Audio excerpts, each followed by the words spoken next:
Hi, and welcome to the Connected Teamwork podcast, led by me, Olena Sergeeva, and co-led by Hylke Faber and Carson V.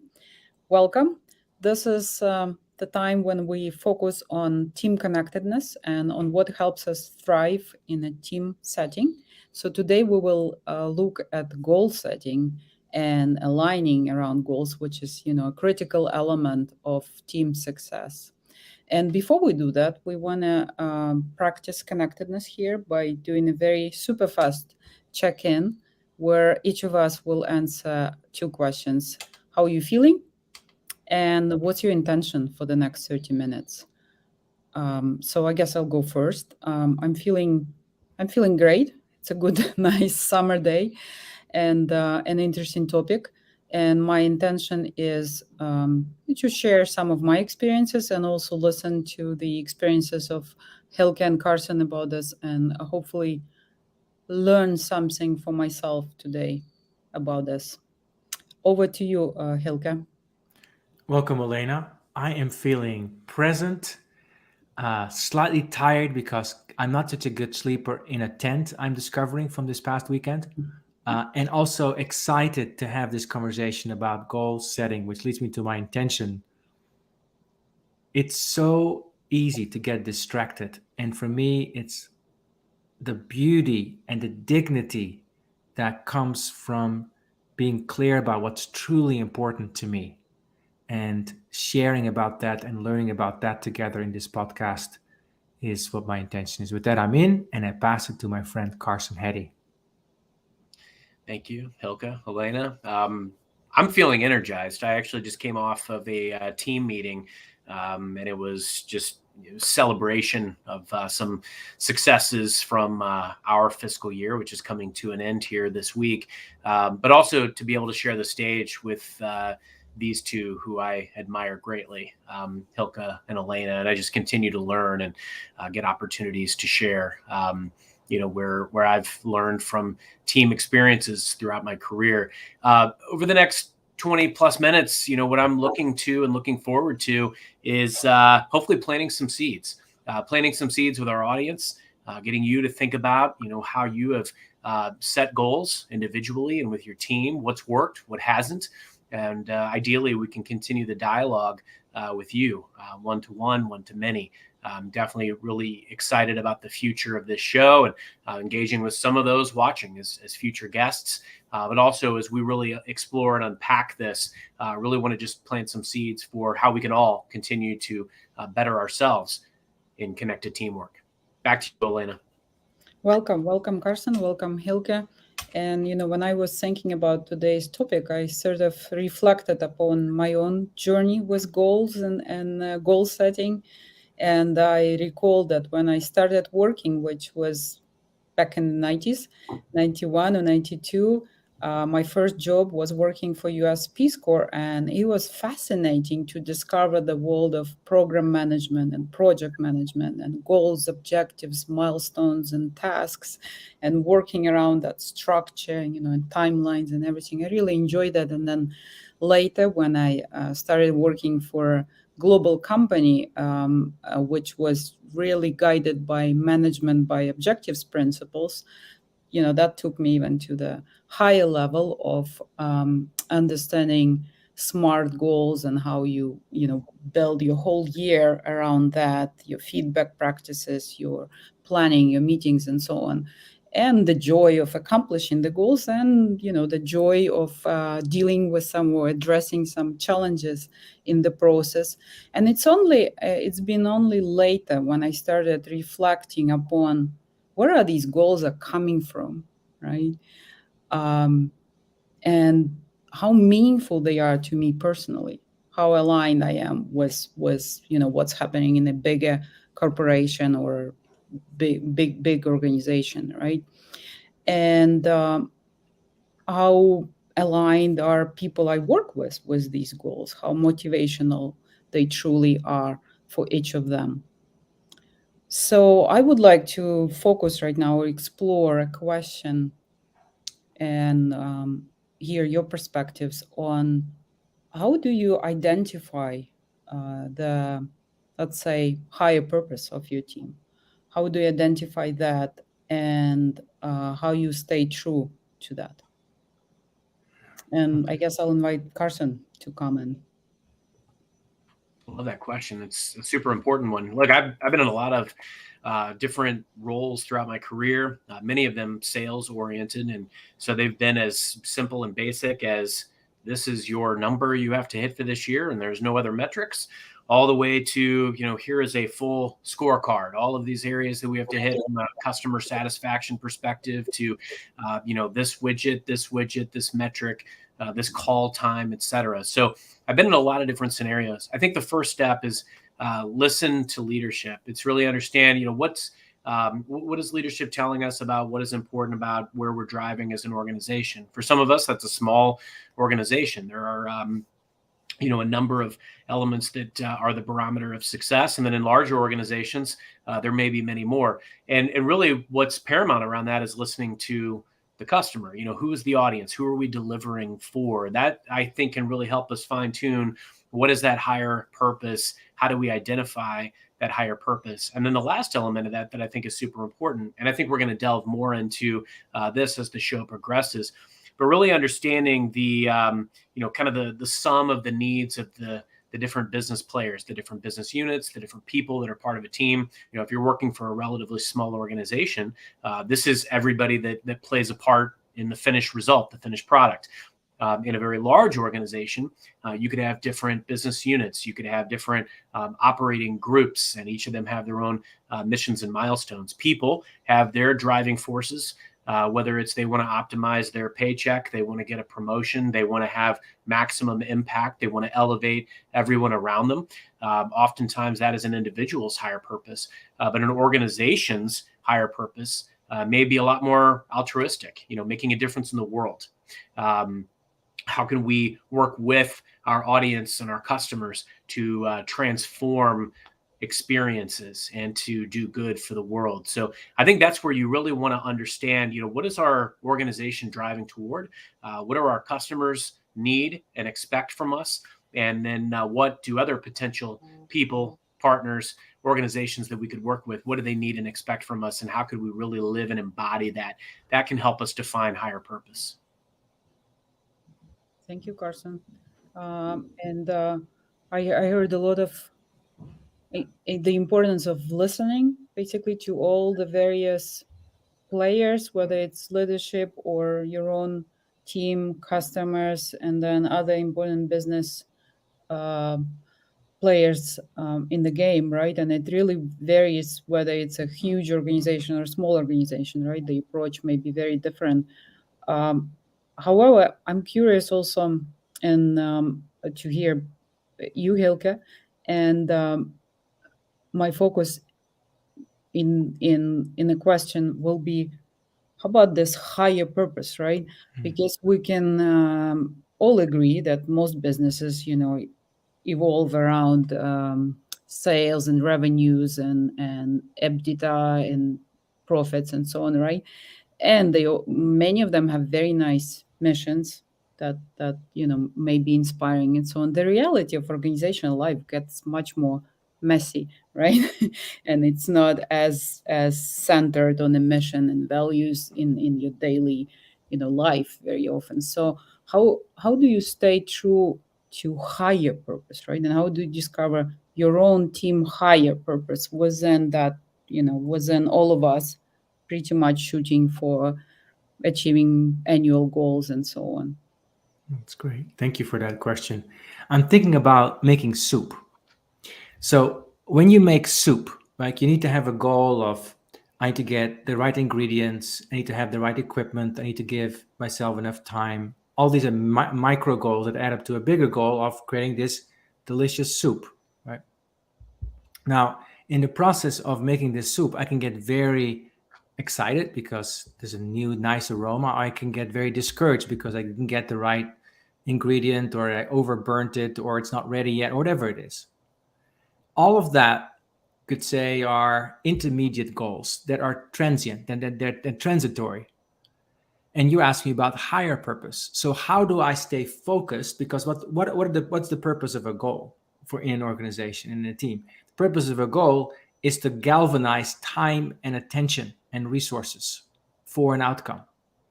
Now, I need to make sure I galvanize it. So I need to make sure that it's able to withstand the test of challenge and of distraction. And we all know that our ego survival brain is usually absorbed by distraction number one, which is me, right? Me making money, me keeping my job, me looking good. That's my ego. Nothing wrong with that. It's, however, if I stay in that, I will never make a great soup, because then when it doesn't go right, I'm going to think about how it reflects on me, as opposed to the higher purpose, which could be I'm going to serve the nutritious meal to my family. I want to do that in a peaceful way, so I want to make sure it's there on time and it's served in a beautiful way, so it's something that we all look forward to. It's uplifting, right? So to me, a higher purpose invites us and calls a team to look a little deeper. Ask yourself the question that Satya Nadella came with, which was, what would happen if you didn't exist? What would happen if your team didn't exist? Why are you here? Yes, sure, you're here to achieve certain metrics. But why are these metrics important? It's like, for example, in our business, Growth Leaders Network, we are promoting connected teamwork journeys. That's what we do. And part of running the business is we want to make sure we sell a certain volume of these businesses and of these journeys. And sometimes it goes well, and sometimes it's like a slow month or whatever it is, right? Now, in that slow month period, I can get very distracted. Like, and you do this and that. And I'm actually the king of thinking about another goal and another one. And I add something else, right? I get distracted, as opposed to, no, I'm making soup. I am here to share connected teamwork. Why is that important to me? Well, there's something very deep in me that has a deep longing and intention to bring people together in this world. I think we need it. I think we're very polarized. We're getting more and more polarized in pockets, and sometimes not so much in pockets. I was just in the Netherlands. I saw things going much more polarizing there than it was when I was a child. I see it in my street in Phoenix, see it everywhere. So part of me, my higher purpose of selling and sharing connected teamwork is because I think teams are a place in which we can learn how to really connect with each other. So what about you, Olena? How do you see that? Thank you, Hylke. This was really, really profound. And as I was listening, I'm thinking, one thing that comes up is focus and clarity, right? A few goals, and another one is you sound very clear on your own mission in life, on your own purpose, why you're doing this, right? And to me, it says that if the team is really aligned and clear on what's the real big thing we are after, that really gives us sense of accomplishment in life, sense of bringing meaning, then the distractors will still be there, the issues will still be there, but we can always connect to that deeper place, and that's going to be source of support and joy, even when things are not going the right way. And I'm curious also, maybe to talk a little bit about how to. It's one thing to have that for you. How do you work? And this is a question also for Carson, of course, and for you, Hylke. How do you help others, or how do you help yourself to understand what brings that meaning to others, so we can connect on that deeper level, given that we're still doing the same metrics and working with the goals that the organization has. So what are your thoughts, Carson, on aligning with others?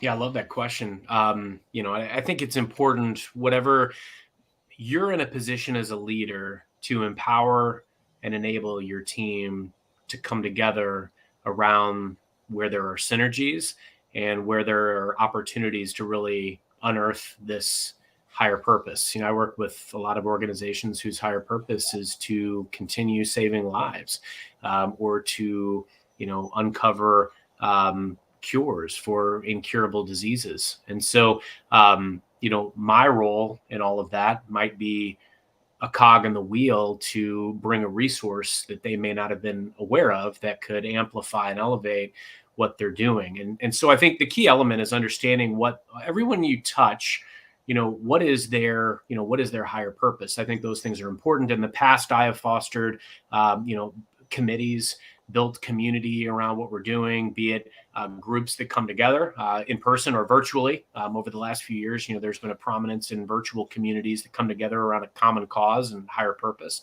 There's also the need for calibration. As Hylke just mentioned, we get pulled in so many different directions. It's so easy to be distracted by what's transpiring. Sometimes even our leadership can be the ones distracting us, that they're pointing you toward something else. And you're like thinking, hey, I'm going down this path, the path that we thought we were on before. Sometimes it can be our own leadership that is the distraction, but it's very easy to get pulled in a lot of different directions. We have to have calibration. We've got to go back and revisit that higher purpose. I've formed betterment committees in my time. I've also, at the beginning of each fiscal year, typically I'll come together with all of the different lines of business that touch our mutual markets, and we will understand each other's key priorities. They're not always going to be perfectly aligned, but if I know and understand what matters to some of these other key business stakeholders, and they know and understand what matters to me and what makes them tick personally and professionally, it makes it all the more likely and viable that we will work as good partners together. We will work in each other's best interests. And that's why it's important, to establish a cadence and a touch point. We don't have these conversations as a one-off. It's important that we're having these opportunities to stay at the pulse of these other stakeholders, and that I'm continuing to meet with my business partners and understanding what matters to them so that I can deliver to them, so that I can help deliver a win to those people, whoever they are. And all the while, we've got to continue to rekindle our love and each other's love for higher purpose.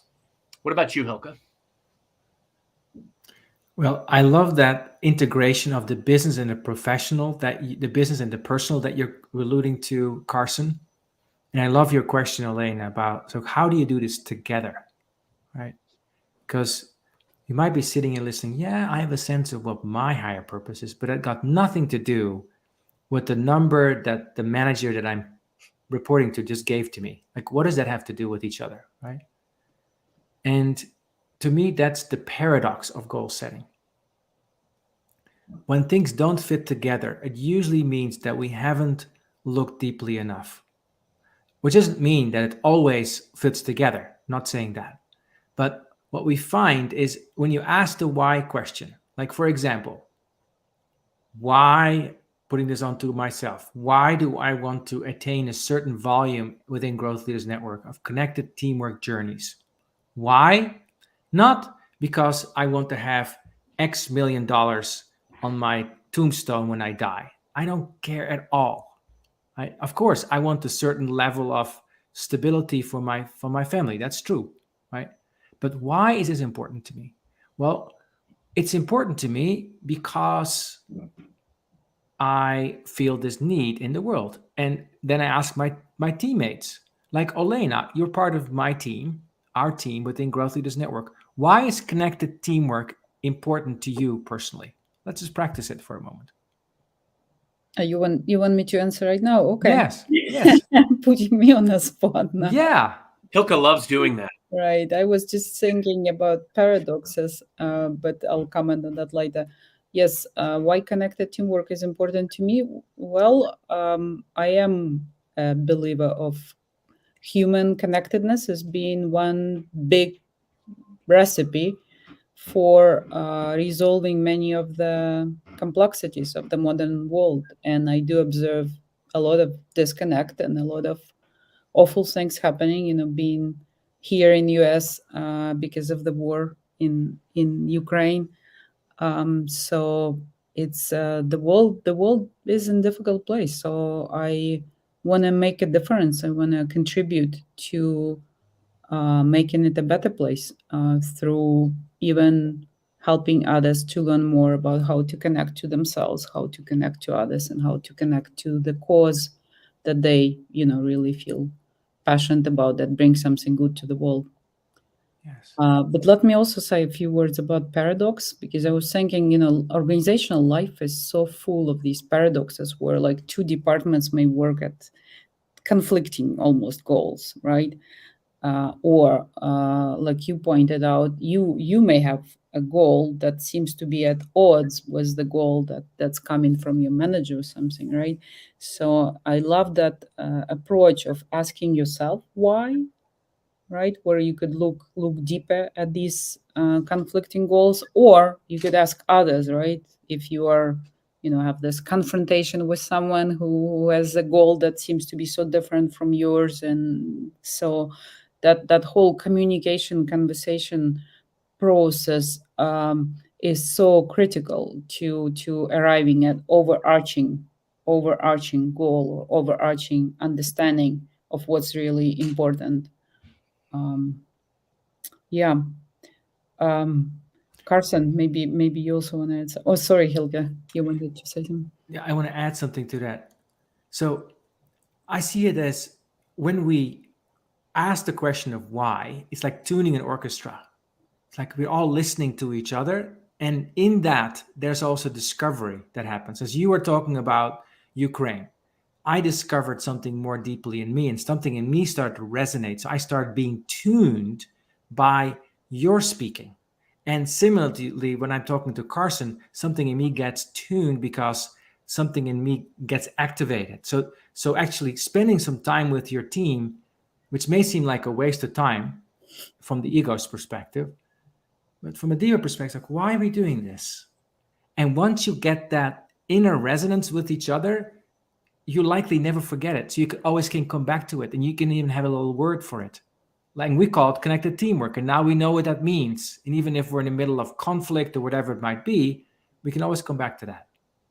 Anyway, that's what I wanted to add. Carson, what are your thoughts?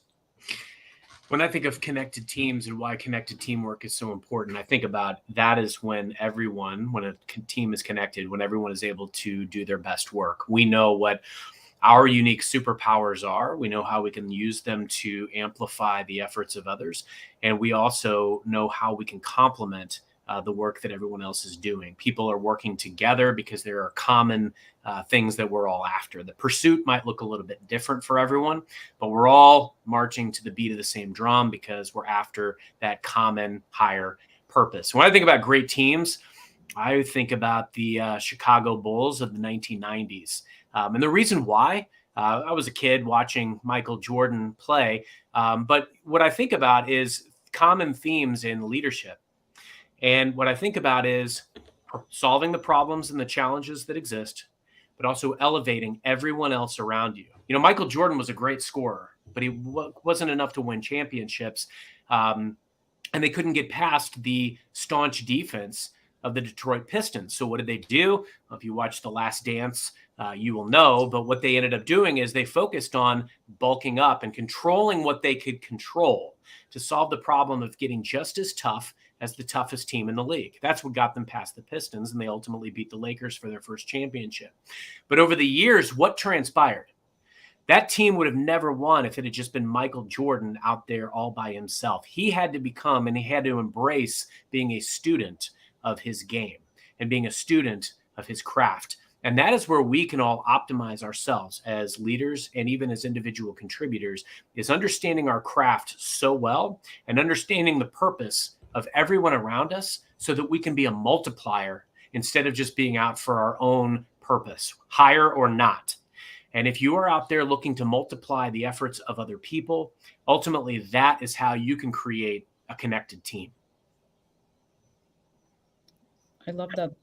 The multiplying factor, and also the elevating, right? So as leaders, the best contribution you could do to any team interaction or one-on-one interaction is helping yourself and the person you talk with to, it's almost like a choice in every single situation. Do you shift more towards your better self, or do you shift more towards your ego driven self, with a lot of a very different interaction and a very different outcomes usually.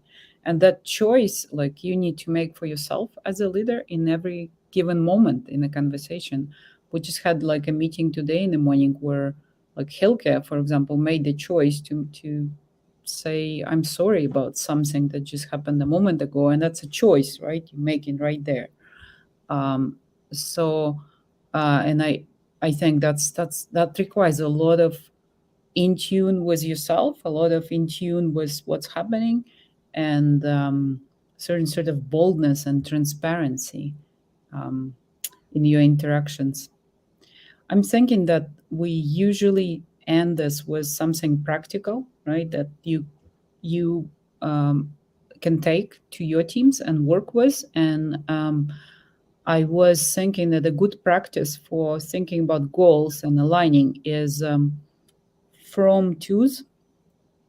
And it's a practice. Let's say I'm going to describe it, and I'll ask Hylke and Carson to comment too. It's a practice where you sit, spend a little bit of time with your team, basically brainstorming the main themes that are not working so great in terms of us either setting goals or progressing towards our goals, and what you would like to see instead.